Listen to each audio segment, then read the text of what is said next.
Spring training opened on Valentine's Day, and we were in love. It was like opening up a heartfelt card from someone you've missed.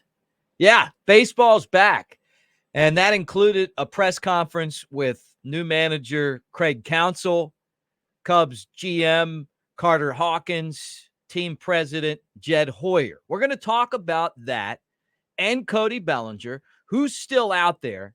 We got to talk about it, and this team as they start to get ready to play some baseball. They ended up one game short last year of the postseason, and everyone is motivated to make that run and get there this year. Thanks for hanging out with us here on the Cubs Baseball channel. Make sure that you guys like and subscribe. Give us a thumbs up. That's a great way of saying go Cubs, and let's get this party started. Here's your invitation.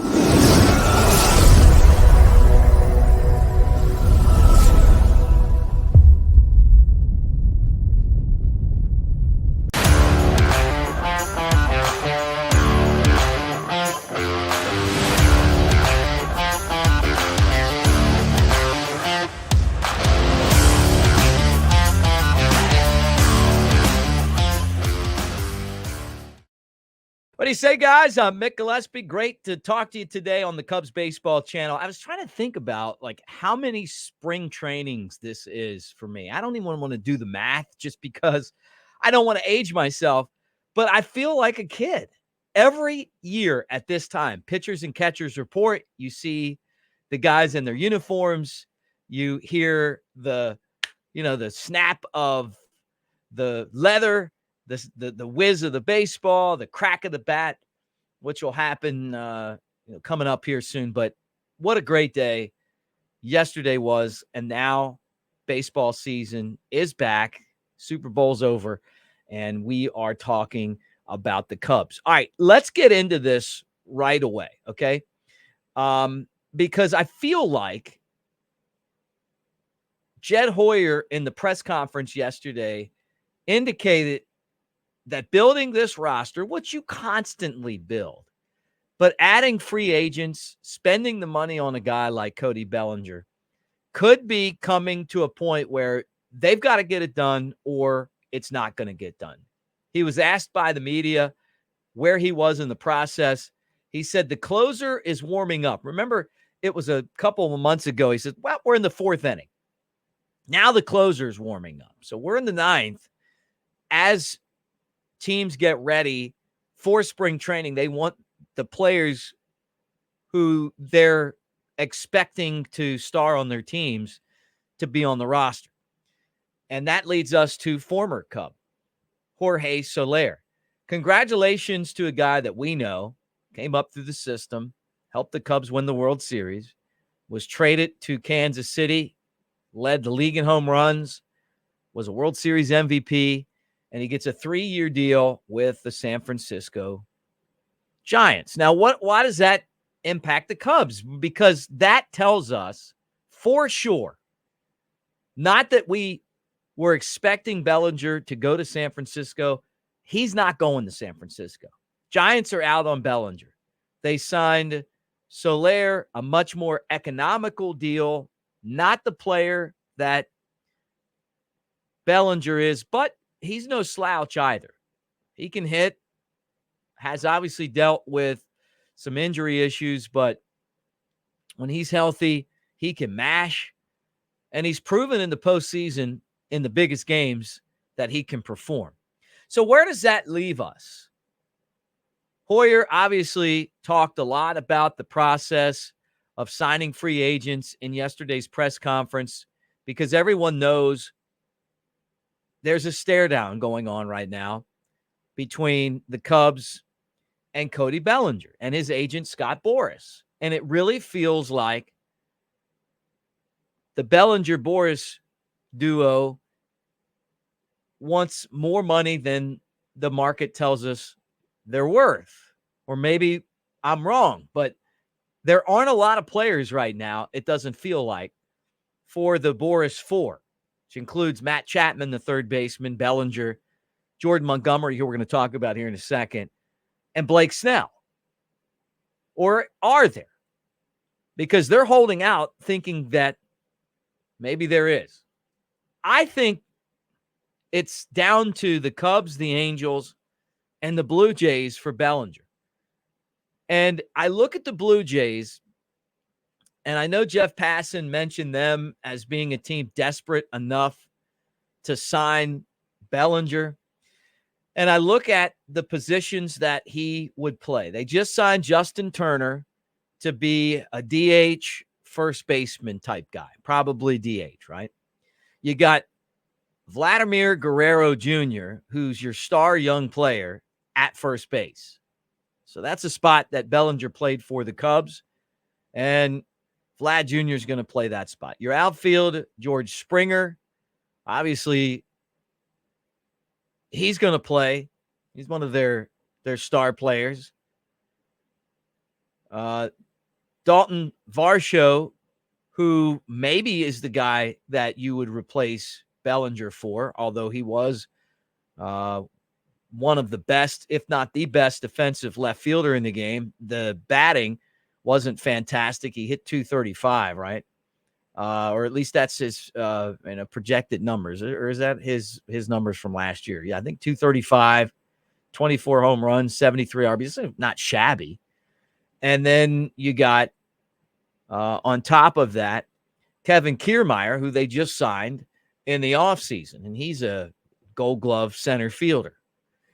And he signed a 1-year, $10.5 million contract. So you got your outfield set, you got a first baseman, and you got a DH.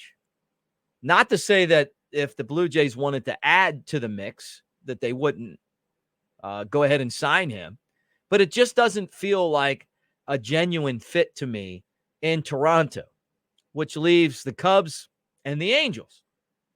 But we haven't heard any smoke at all from Anaheim as far as interest in signing another position player, an outfielder, a first baseman.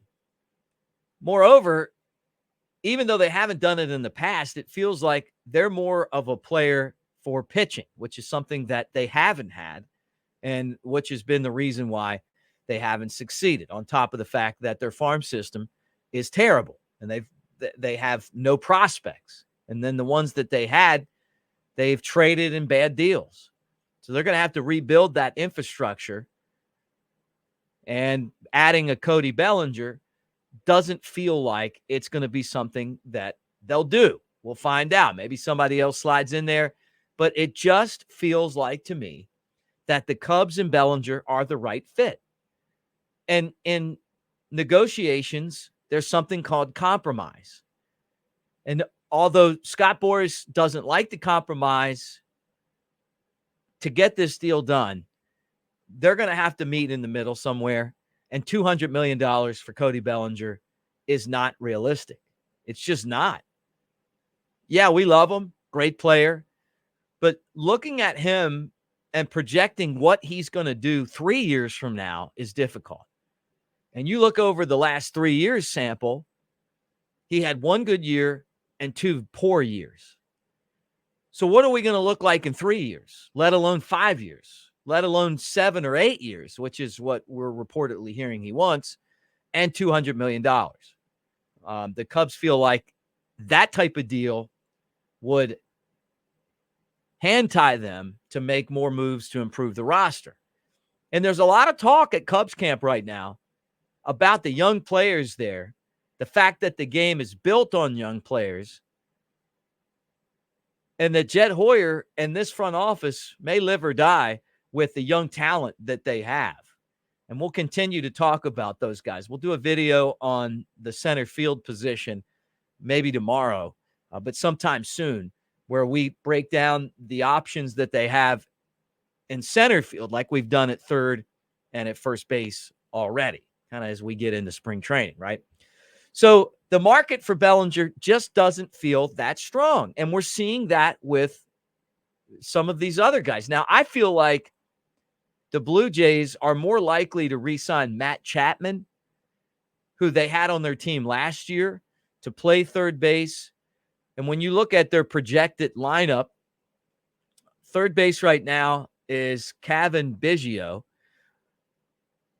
who's got a handful of, game 40, 225 average last year, and a guy that got on base at a 328 clip, but not a superstar, but could be. I mean, look, his dad was one of the best players ever to play the game of baseball. He's a Hall of Famer. So they love those guys who were sons of former big leaguers and can play. And I mean, why wouldn't you? I mean, if you had Vlad Guerrero. So I don't know. That to me seems like a much more realistic option for them than Cody Bellinger. But it just doesn't feel like there's any momentum for Bellinger.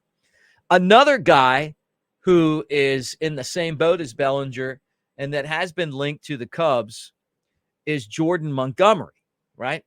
The left-handed pitcher that helped the Texas Rangers win the World Series last year, showed us what he can do. But the same thing, the money that he wants is way more than teams are willing to pay right now. But the speculation's been from the beginning that he'll go back to the Texas Rangers, right? I mean, why not? Well, the Rangers are saying, Chris Young, their GM, that they're not going to add to the roster. I don't think there's any additions coming at this point. Chris Young, Rangers GM, said. It feels like teams are tired of being held hostage by Scott Boras in these negotiations. And we'll see if that holds. These are some really good players that are holding out right now. We're holding out and not taking deals that the market tells us that they should take. And look, this is simple economics. You think you're worth something. I think your service is worth this. And if it's not there, then you can decide you're not going to take it, or I can decide I'm not going to pay it. So I know in the comment section, a lot of you guys get in there and say, hey, well, what do you think? I still think that Cody Bellinger and the Cubs are eventually going to fill this gap. I still think that a deal will get done. I think the Cubs want Bellinger, and I think that Bellinger doesn't have a lot of options. And it feels like the Cubs have been patient, and I know a lot of you guys are frustrated with Jed Hoyer because you want Bellinger back, and you're willing to pay, any amount of the Cubs money. I mean, because they're $1 billion business. Why can't they afford to pay this, is your logic. And you say that now, and then if the guy flames out like he did the 2 years before, you got $200 million invested. And when you want that next really good player, the money's not going to be there. So you got to be very patient when it comes to these type of deals. And this is an enormous deal. It is. $200 million is a lot of money. I mean, think about, you had $200 million and you were some of those small market teams. You just your entire roster. And some of those teams are better than the Cubs, even with Bellinger last year. So yeah, that's what I'm saying. That do we all think? I think he's going to come back. I think they'll eventually work something out to the tune of 140-ish, 5 years, 6 years, something like that. I don't know. But I got a feeling just because the market's telling me that it's going to work out. What's surprising me is that Jordan Montgomery is, if the Rangers are really out, where's he going to go? And then what about Blake Snell? I figured that he would eventually go to the Yankees. But you're hearing that the Yankees signed Marcus Stroman because they didn't want to pay that money for Bellinger, for Blake Snell. And it's partly because Blake Snell has an injury history. And how many innings are you going to get per start from him? I mean, is he going to pitch 5 innings every time out? Is that going to be it? So this is really interesting. But from the press conference today, and Jed Hoyer could just be playing the game. But he talked a lot about the young players, how excited he was, how baseball is a young man's game, which I have said many times. Once steroids were out of baseball, all of a sudden those curves that saw players stardom going all the way into their 40s, late 30s and 40s, that ended. And all of a sudden now You get in your mid-30s, and it's a lot tougher to get up and play the game against those young guys without the steroids. So that's where we are right now. It's exciting to see Justin Steele. It was cool to hear Craig Counsell talk about conversation with Steele. Hey, how come we couldn't hit you last year? I think Craig Counsell is going to be a great manager. And I think that this team, as it sits right now, is going to be fun to watch. But without Cody Bellinger, they may be an exciting team. But are they going to end up one game better than they were last year and get into the postseason? I don't know. Because the one thing I can tell you is Cody Bellinger won a lot of games with that bat, with that clutch hitting. So they've got to figure out what they're going to do. But if he doesn't come back, hey, the Cubs have been playing baseball for over 100 years. There's been different guys that have come along, and it'll have to be some of these new young guys that are going to step up and fill that role, and we'll see if they can do it. And if the Cubs don't make the playoffs, then there's going to be a lot of people that are unhappy, and they could look back and say, hey, if you would have signed Cody Bellinger, you'd have got there. So there's pressure on this front office. They have to win. And if they don't win, the end of the season comes, front offices get fired when teams don't make the playoffs. And there's a lot more playoff spots than there used to be. So that's the bottom line. But I like Jed Hoyer and Carter Hawkins a lot. And I think they're going to make a good decision here. And I love Cody Bellinger. So I think this is going to work out. Anyway, that's where we are. Guys, let me remind you that our channel is proudly presented by the Tennessee Smokies and their team store. Can't thank them enough for helping fund what we do here. SmokiesBaseball.com/store. They've got all the new gear in for this upcoming season. And it is one of the best team stores in minor league baseball. So check it out for yourself. Autograph gear, baseball cards at the collector's corner, championship swag from their first title in 45 years, game used bats and balls, all of that stuff. Smokey and Cubs gear too. SmokiesBaseball.com/store. I'm Mick Gillispie. Thanks for hanging out. Make sure that you give us a thumbs up. It's a great way of saying go Cubs, and we will talk to you again soon.